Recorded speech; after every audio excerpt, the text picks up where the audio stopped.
Hello, welcome to JAMA Network Open Live. I'm Seth Truger, Digital Media Editor, JAMA Network Open. And I'm Angel Desai, JAMA Fishbein Fellow. Of course, if you're following along live, please send us your questions or comments on Twitter. Just mention us at JAMA Network Open or put your questions or comments in the comments boxes under the video on Facebook or YouTube. So our first paper today, we've got the patient and hospital factors associated with unexpected newborn complications among term neonates in U.S. hospitals. And we've got first author Mark Clapp with us. Welcome, Dr. Clapp. Hey, thanks so much for having me. Yeah, glad you could join us. So tell us a bit about yourself and why you did this study. Sure.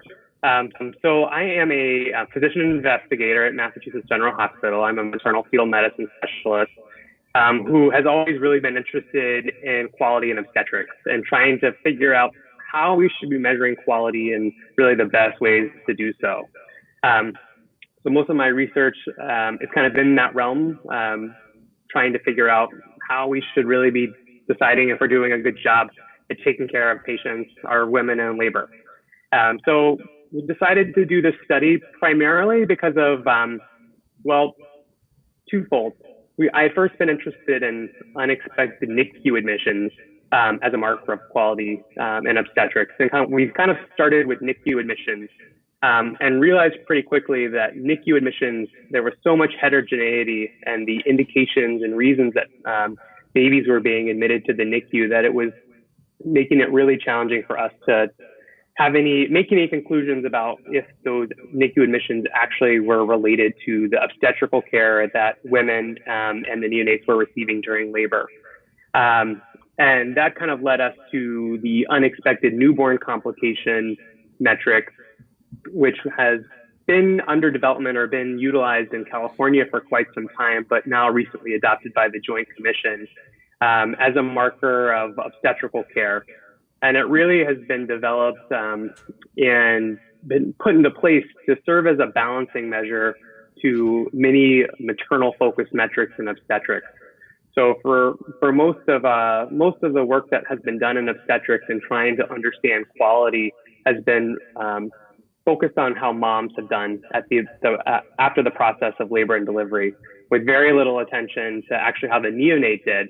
And we as obstetricians have the unique challenge of taking care of two patients at once during labor and delivery. And oftentimes we have to make decisions that may favor one over the other in terms of timing of delivery or mode of delivery. So that was kind of our interest in looking at this metric and trying to understand if newborn complications were going to be some type of relevance to the way we practice obstetrics, give us a meaning on how we as obstetricians are doing in taking care of babies. All right. So interesting. So some real basic methodology. Just get out of there. Or to get it over with, I guess. You had 1.7 million births in 576 U.S. hospitals from basically all the continental states. Using hospitals with greater than 300 deliveries a year, which I think makes sense as far as from what I know about numbers. So they're representative. Complicated stuff to use administrative data so that you only found where it's one hospital per county, which I thought was pretty cool. Yeah. I love counties as a unit. Yeah, exactly. We've talked about this before, but for anybody who's not familiar, I love this fact. There's about a little shy of 3,200 counties or county equivalents, and half of people live in less than 150 of them. Mm-hmm. So there's huge heterogeneity in counties, bad ways to count people, basically. And basically found a bunch of. So tell us about your bottom line findings here. Yeah, so I just wanted to make a couple clarification points about the methods and just kind of walk through a little bit on why we did the analysis the way we did, and then we'll talk about the results. But like you said, so we used actually birth certificate data for this analysis, and the birth certificate data is unique. It's a great source of data. It's very large. It encompasses all the births that occur in the United States. And the most recent version of the birth certificate form captures a lot of really relevant information for us. It captures information on the pregnancy characteristics, like birth weight, gestational age. It captures information about mom, her age, her race, ethnicity, education level. And then it does capture some delivery-related events as well, including newborn complications. So that's unique because the way that really the only other really large data set that we have to do kind of population-based analyses are generated from claims. and discharge data. And one of the challenges we have in obstetrics is that mom and neonate records are not linked in most places in discharge databases. So we can't actually attribute things that happen to the mom and the neonate. We can't make any causal or even associations with those. So that's why we chose the birth certificate data, to try to have one data source that had as much relevant information related to the mom and the neonate in one place. And it's nice and unique that the whole country, as of recent, is using the exact same form. So we're capturing relatively standardized information across all the 50 states. The actual Joint Commission metric, which I think is important to note here, it actually uses discharge database, and it isn't meant to be generated using birth certificates. So we did our best approximation of that Joint Commission metric to derive our unexpected complication metric, but we think it's relatively equivalent. And I think the ultimately conclusions and findings from this study are still relevant, even though this is not technically the Joint Commission metric. So I always like to point that out to folks to know that I understand that we haven't precisely replicated it. And for this study, we were trying to do a hospital-based analysis, but the smallest unit of analysis that we could get to from the birth certificate was the level of the county, like you mentioned. And so the way we kind of were able to work around that or use that was that we just restricted the analysis to counties that only had one obstetric hospital. So in effect, creating a hospital-level analysis from county-level data, which there are definitely issues with generalizability of those findings, because if you think about counties that only have one obstetric hospital are probably very different than counties with very large urban centers that may have multiple delivering hospitals in their county. But we do acknowledge that, and we did some sensitivities of the findings to really kind of challenge those assumptions and feel like it does hold. So, but really the bottom line to the findings here is that overall, these unexpected severe complications are relatively rare, which is good. Yeah, we like that too. But there was quite a bit of variability between hospitals. So there was a decent range between the highest and lowest. And I think the thing that was most interesting to us, that what we didn't kind of go into this expecting, but what I really think is the take-home point from the study was that neonatal transfer, which is considered a severe complication in the Joint Commission metric, and why we included it in our study, is a severe complication, really drives the outcome for a lot of counties. And we were really able to isolate or really show that that effect is really emphasized in hospitals that don't have a NICU or a neonatal intensive care unit. So, of course, if you have a complication or if you have an issue with a neonate and they need some advanced care, then you may have to transfer them if you don't have that facility at your hospital. But per the metric and the way we crafted our metric, NICU admission itself isn't a severe complication. So in a sense, if you are a large tertiary or academic facility with a NICU and you have and you admit a baby to the NICU, that itself doesn't count as a severe complication. But if you're a smaller, maybe more rural hospital and you have an issue that the baby needs a higher level of care for, and you have to transfer them out, then you are going to penalize that hospital that is having to transfer that baby out, even though we don't quite know exactly what the indication for the transfer is. Mm-hmm. That's really interesting, and I actually hadn't thought about it when I was reading it, but in essence, not only are you sort of looking at the factors that are associated with, newborns, you're also sort of maybe not making a commentary, but rather highlighting that this metric can actually penalize hospitals that just don't have the facilities. Right. And I think particularly if you're looking at it within counties, that certainly is something that can be pretty challenging for these smaller hospitals. Right. Right. Yeah, and what I think what we wanted to emphasize was that I do think that there probably is some role for this metric to reflect obstetric care. There is variation between hospitals, which is always helpful in a quality metric and trying to isolate a best practice. But from the results, I was just wary, and we as the authors that wrote this were just wary that in its current form, without really considering the type of hospital or the level of neonatal care that is offered at a hospital, we may be inadvertently penalizing hospitals that don't have higher levels of neonatal care, which is very appropriate. And the vast majority of hospitals in this country do not need the NICU. So that was really, I think, the take-home point for us. Yeah. Oh, Sorry. No, go ahead. The only other question I wanted to ask you, as someone who practices maternal fetal medicine, is, if you could speculate on why the transfer may be associated with higher complications. Is it that these patients happen to be sicker? Is it the time? I assume, certainly depending on where you are, what county, it may be a longer time or distance to transfer. Right. Maybe it's a combination of a few things.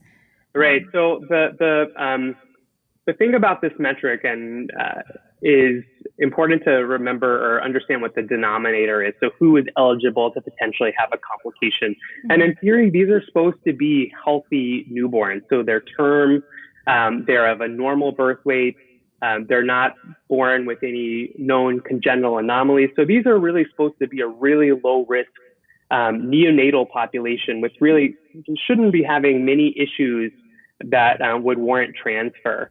But when we kind of drilled down into some of the subgroups of women, and obviously any comorbidity that a woman had increased their risk for having a neonatal complication, and particularly diabetes. And just from a practical example, or thinking about how that may result in a transfer, is that we commonly, as a tertiary care academic medical center, accept newborns that need, for example, like blood sugar management after they're born.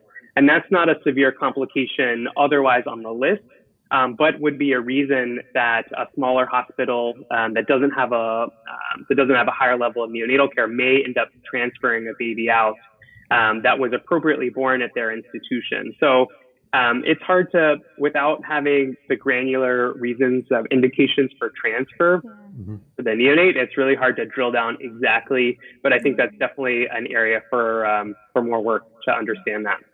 Yeah, and when I first read this paper, it was roller coaster is probably too strong of a term, but I was first reading, I was like, wow, it's like the complication rate is really high at these hospitals without NICUs. Like, is this a problem? Are they taking on births they shouldn't be? Is the NICU the lack of a NICU? These I'm an ivory tower elitist. Is this these podunk hospitals that shouldn't be taking care of these kids? And then it's like, wait, no, when you exclude transfer from the actual list of complications, it's just they're just transferring out the kids who need the NICU, which is totally appropriate, especially as you said, there's not a lot of kids who need a NICU overall as a fraction, which is great. We like that. This is a perfect situation with, drawing from everything else we know about, advanced healthcare, that, when there's rare things, you want specialists and specialized settings with specialized nurses taking care of them in a focused place, which makes sense. And basically all, once you get rid of, it's the 60%, I think, of the complications were just transfer and nothing else. And when you get rid of that, there were basically no differences. So it really all kind of makes a lot of sense, which is nice. We like that. I like it when things make sense. Me too. Yeah. I think we agree today. We don't like when kids are sick, and we like it when things make sense. Yeah. Yeah, and then as you hit on a little bit earlier, the inviting commentary makes a really good point that what you don't want to do is disincentivize appropriate NICU transfers and basically penalize kids, because the hospitals don't want to get dinged by the Joint Commission. Right, and I think the commentary was great in pointing out that all the challenges that we face in developing quality metrics in obstetrics. And my point from this paper wasn't to take this metric and trash it and say that it's no good, but just to make sure that we understand the nuances of it when it's in when it's being practically implemented, so we don't have any unintended consequences. Right, and their title is great. Do not throw the baby out with the bathwater. You love I love a good pun. Very clever. And I just want to show, if we can show the figure again, I think the figure really shows exactly, pretty much the main things we're talking about. First of all, there's the overall rates of complication by hospital. And you can see there's, again, just huge heterogeneity from 0.6 per thousand to nearly 90 per thousand. Just a huge difference. And then, this looks like one of those cakes with the icing dripping down from the top. And all the gray on the bottom is just the transfers. So it's only the dark ones kind of dripping down the top that are the bad outcomes like needle death, low persistent APGAR scores, seizure, and assisted ventilation for greater than 6 hours. So I think that you guys did a great job. I love good data visualization, and doing a great job of distilling basically the whole thing down into one figure is always brilliant. Great, thank you. Sure. All right, great. Well, sorry, I forgot to mention earlier, Brad and Nick Berlin have joined us. We're finishing up now, but any other final thoughts here? Not for me. Thanks so much. Okay, great. Well, thank you so much for joining us. Really appreciate it. Thanks. All right, take care. All right, Angel, what do we have next? All right, so this is evaluation of the coverage of 3 antibiotic regimens for neonatal sepsis in the hospital setting across Asian countries. So the background with this is essentially there is mounting antibiotic resistance worldwide. And so this study wanted to sort of assess the coverage, and coverage meaning the proportion of infections that are treated by a regimen when you don't know the causative organism. So essentially empiric treatment for neonatal sepsis. So they wanted to sort of look at the coverage offered by 3 different antibiotics in different countries in Asia. And this is a modeling study, I should say. So they collected data from a whole bunch of different countries to try to generate this model. And what they found was sort of unsurprisingly, meropenem had the highest coverage. So just to back up, they looked at meropenem, aminopenicillin, gentamicin, and third-generation cephalosporins, so cefotaxime or ceftriaxone. So they found that meropenem had the highest coverage, and third-generation cephalosporins, particularly when used as monotherapy, had the lowest coverage. And they can't really sort this out through the modeling study, but one thing that they posit is that the use of meropenem may actually explain why, or rather the antibiotic resistance, matching antibiotic resistance may explain why meropenem is being increasingly used for empiric coverage. Kind of makes sense. Yeah, I mean, it's tricky, and it's this is one of those things where it's always tough because you want to take care of the kids, especially these are neonatal sepsis. These are young vulnerable kids. You want to make sure they're getting good appropriate coverage, but at the same time don't want to use the gorillacillin all the time and blow away all our resistance patterns. And yes, it's terrible. The scariest thing to me was, I think this is from the conclusion, that globally recommended first-line and second-line empirical antibiotic regimens for neonatal sepsis will cover well below an adequate proportion of suspected pathogens, in many regions well below 1/2, which is crazy. It's really crazy. I remember I met a microbiologist who was working in India, and he was telling me that in their hospital system, there were just incredibly high rates of resistant organisms, and that even the antibiotics, which we consider sort of the biggest guns here, are really starting to be ineffective. And he made a comment about, if you end up having one of these very, very resistant organisms, the only recourse, unfortunately, there is to pray. So, yeah, very scary stuff. But this was, I thought, sort of interesting in terms of the modeling aspect, but then 2, just the fact that they were able to kind of incorporate a breadth of data from all of these different countries, which is nice. Yeah, no, it's really interesting. I think the figure kind of shows it really well, and just how kind of scattered both across each different country and then within each country the different resistance patterns that they modeled. It's interesting, but also just scary stuff. I think one of the scariest things I learned in med school from the last chapter of our microbiome book said we're rapidly approaching the post-antibiotic age. Yes, which is terrifying. It's really terrifying. I agree. So moving on. Moving on. Yeah, what's next? So this one really spoke to my heart a little bit. I can't imagine why. It's the Association of Infectious Diseases consultation with long-term post-discharge outcomes among patients with Staphylococcus aureus bacteremia. So the investigators wanted to look at the association of having an infectious disease consult with long-term post-discharge outcomes among patients with Staph aureus bacteremia. There have been several studies that have demonstrated that in the short term, having an ID consultation helps with short-term outcomes, essentially. And the sort of primary outcome here was to look at all-cause mortality mortality or recurrence of Staph aureus bacteremia within 5 years. So they found that, not surprisingly, with ID consultation, there was actually prolonged improvement in the composite outcome of all-cause mortality, but and this was actually true in those that did and did not have Staph aureus bacteremia recurrence, which is sort of interesting. The other thing I found really interesting about this study, more from sort of an observational perspective, is that only half of the patients that they looked at had received initial infectious disease consultation. And, some hospital systems actually, once the blood cultures pop up as Staph aureus, that sort of requires the primary team to make an infectious disease consultation, and some hospital systems don't do that. But I do think it's something to think about if you see that. Something to recommend. Right. Well, you got some obvious biases here. I do. But no, it's interesting. There was another paper, I want to say it was in JAMA IM maybe recently, like just a couple of weeks ago that I saw, and it was similar but much shorter term. But it was the average consult didn't start, like the median consult started like hospital day 5 or 8 or something like that. Yes, yeah. But the patients who didn't get consults, their median death was like hospital day 3, which from what I could tell was not an issue in this paper, because that in these kinds of studies, there's a lot of, one of my favorite biases is a moral time bias, that you have to survive to get the thing in order to do better. And obviously if like let's say everybody who didn't get, this is not true for this paper, but if everybody who died before an ID consult died, on day 2, and ID consults are typically on day 3, then obviously you do better if you survive to get the consult. Right. But in this case, that didn't seem to be an issue. I think the one of the best examples I heard of this recently was there apparently used to be a rattlesnake or some sort of venomous snake cure that it was a monk on top of a mountain, and it was and anyone who came up to who made it up to get his treatment survived. And that's because if you died well before you climbed the mountain to make it to home. Right. So that did not seem to be a factor here, which is good. That's good, yeah. But it's also just as staph gets really tricky. It does, yeah. I mean, it's often complicated.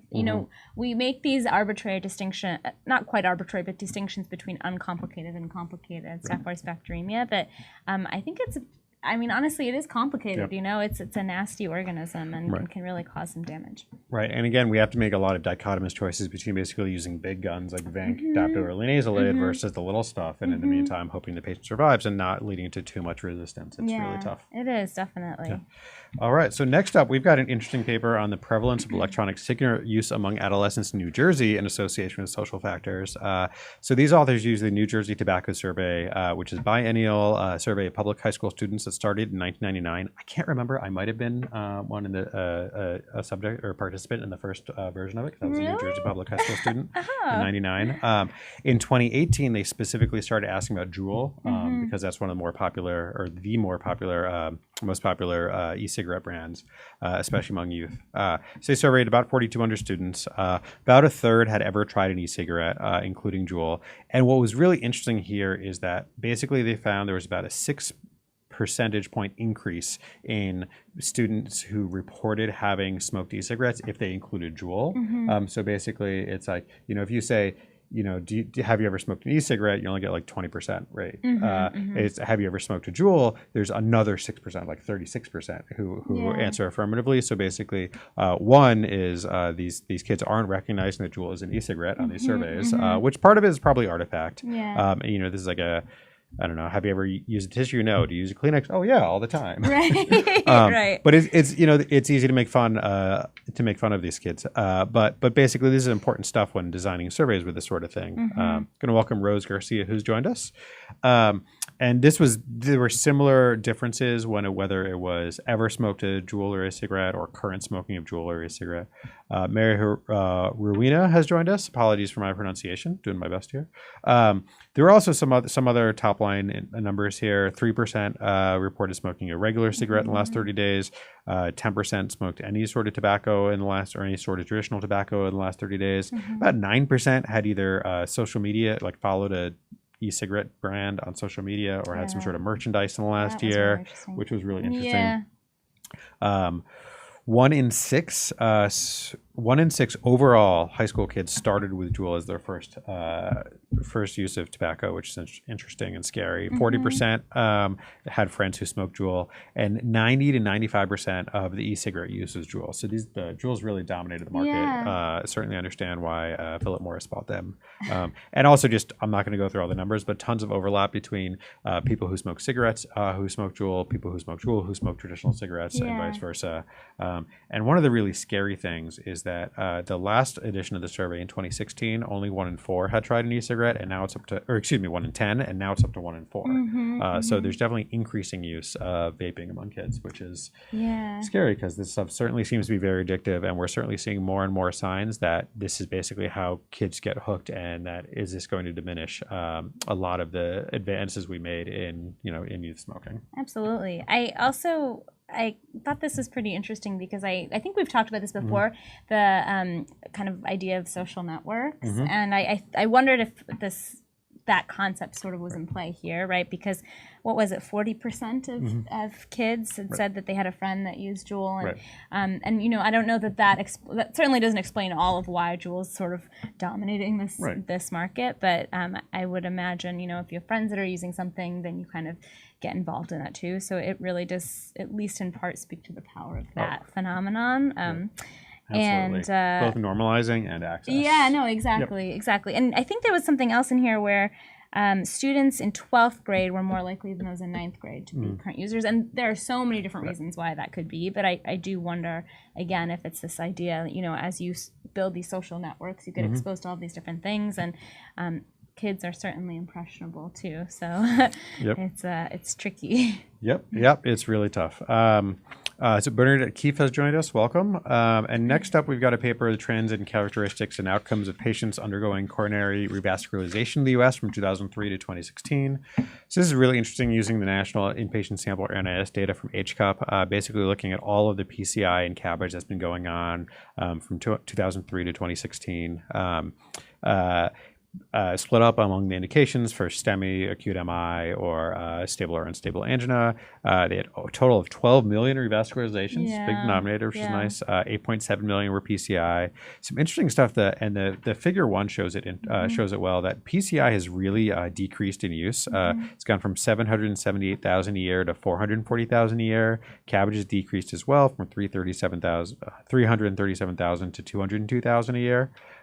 So really interesting decreases. I think we've started to trim back a lot of the unnecessary vascularizations overall. The pendulum's really swung on that, which is really interesting. And I think over this time period there have been so many studies that are coming out about this kind of question, and so I'm sure I don't know if you would consider that a secular trend or not, but a research trend. I guess. Right. No, but it's good. There's been a lot of motivations for PCI really made it easy to do a lot of revascularizations. It's very uninvasive, pays very well, patients do well. Sure.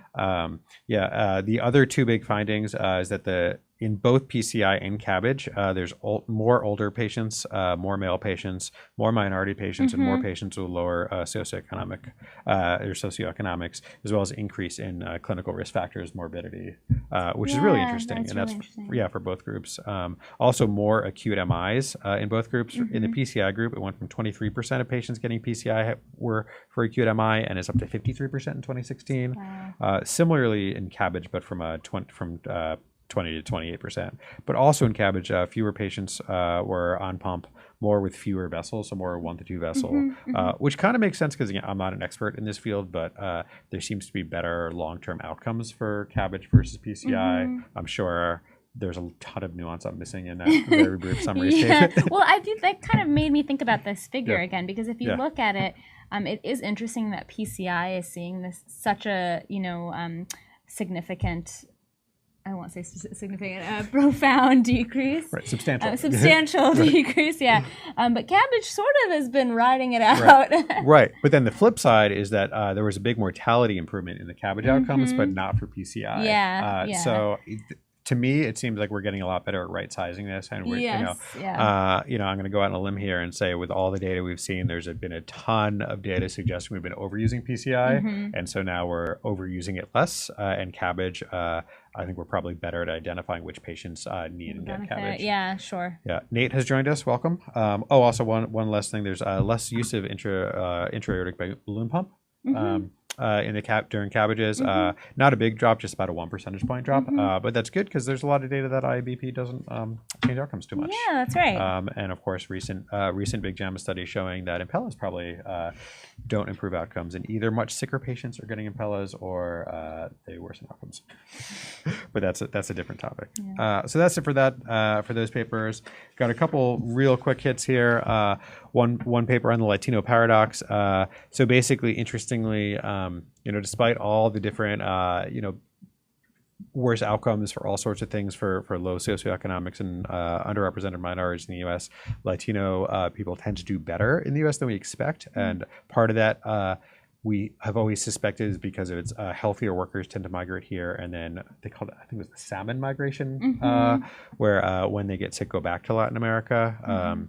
But what they found, basically looking at a number of years and also looking at mortality outcomes in 12 Latin American countries, was that, let me read it here, premature mortality rates were lower among U.S. Latino populations compared with U.S. African American and white populations.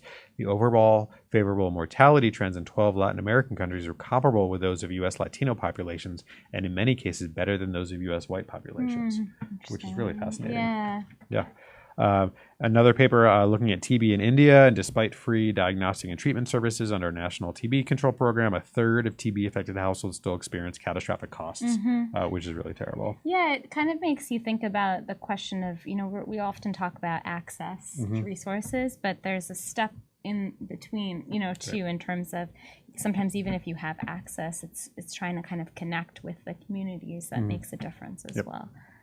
Yep, absolutely. Another paper, switching gears entirely, on pediatric emergency department radius fracture, distal radius fractures. They looked at kids under 10 who were transferred to a single kids hospital in Atlanta. You can guess which one.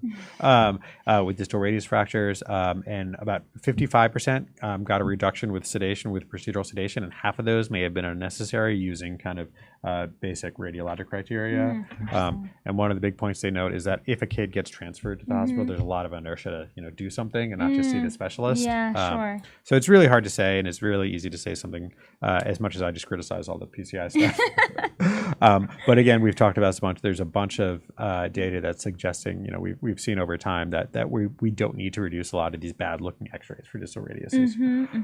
And lastly, and we used to have a bunch of TAVR papers, but for women getting AAA repairs, women are more likely to get open versus endovascular repairs, higher mortality when they get endovascular repairs, but no difference when they get open repairs. Oh, interesting. Yeah. But we're not quite sure. Yeah, and again, this is observational data. It's hard to say who's getting the repairs. Or women with AAA is more likely to be sicker than the women who have AAAs but don't get them fixed, or other stuff going on. That's very interesting, because I feel like we often hear about AAAs in older men that smoke, but so it's kind of nice to see it. Women, not nice to see it in women, but rather a study that kind of looks at that question. Right, and kind of like PCI, now that there's widespread use of endovascular repair for aortopathy, is how much of it is just that it's easier to do. So are we helping sicker patients who are going to do worse and make the numbers look worse, or are we doing procedures that aren't necessarily helping people and leading to worse outcomes? So it's tough. And again, this is a big mess of stuff. And I'm far from an expert, and we don't have amazing randomized data on it yet. Or I certainly don't. All right. Well, great. Well, thank you so much for joining us today. Of course, you can get these papers and more at jamanetworkhome.com. Everything's free and open access. New papers coming out tomorrow, Wednesday, and Friday, 10 a.m. Central Time. Of course, follow us on all the social media channels, and get the podcast of the author interviews of this segment. Thanks so much. No, Great. Have a good one. Oh, and we are, I think we're going to skip next week. So I'm out of time. We're going to skip next week. So join us again, first week of March. Take care. Bye.